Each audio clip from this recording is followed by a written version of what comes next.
Here's something nobody likes admitting.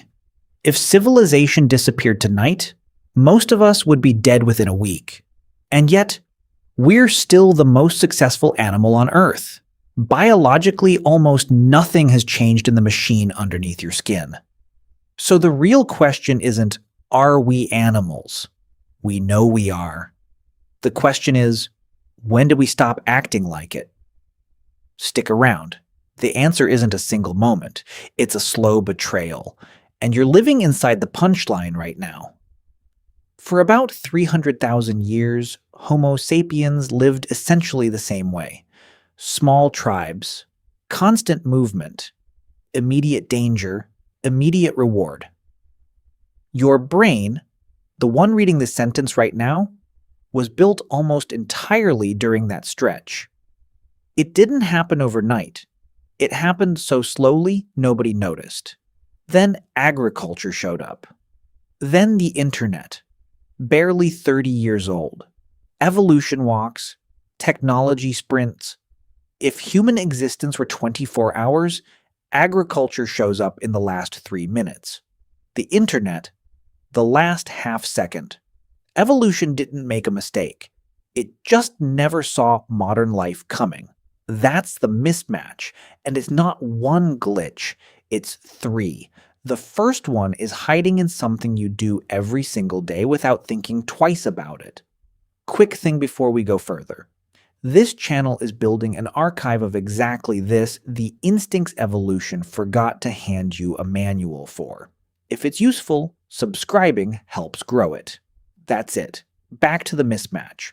So when did humans stop being animals? Short answer, we didn't. The environment changed out from under us in 3 separate ambushes.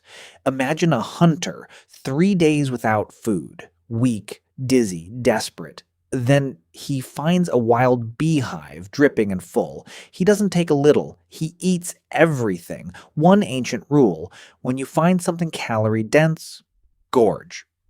Because you don't know when you'll find it again. That rule worked perfectly for 300,000 years. Then someone invented the drive-thru. Your brain doesn't know the difference between rare beehive and always open milkshake window. Calorie-dense, don't overthink it, eat. That's not weak willpower. That's an ancient algorithm firing exactly as designed, in a world that no longer punishes it. But food isn't the most dangerous mismatch. The next one hijacked something even faster than hunger. Your fear. Why does one email ruin your entire afternoon? Ancient humans needed to detect danger instantly. A rustle in the grass, half a second to decide, wind or lion. Miss it, you die. So evolution built a hair trigger alarm. Better 100 false alarms than 1 missed predator. That's why horror movies work.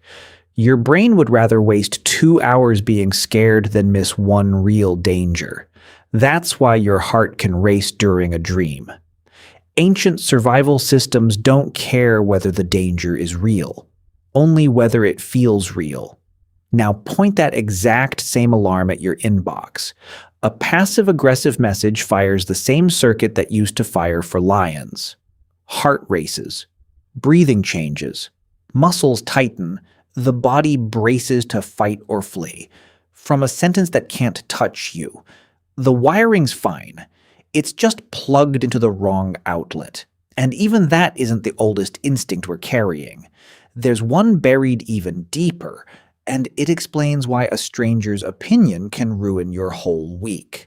Here's the crazy part. Your brain treats social rejection almost identically to physical pain.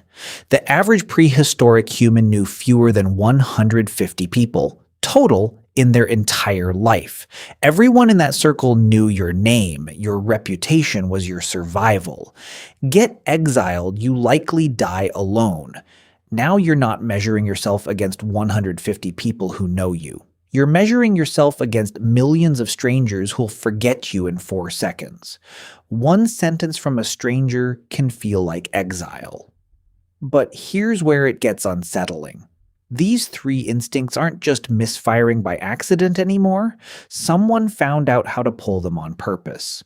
Somewhere in the world, someone wakes up every morning with one job.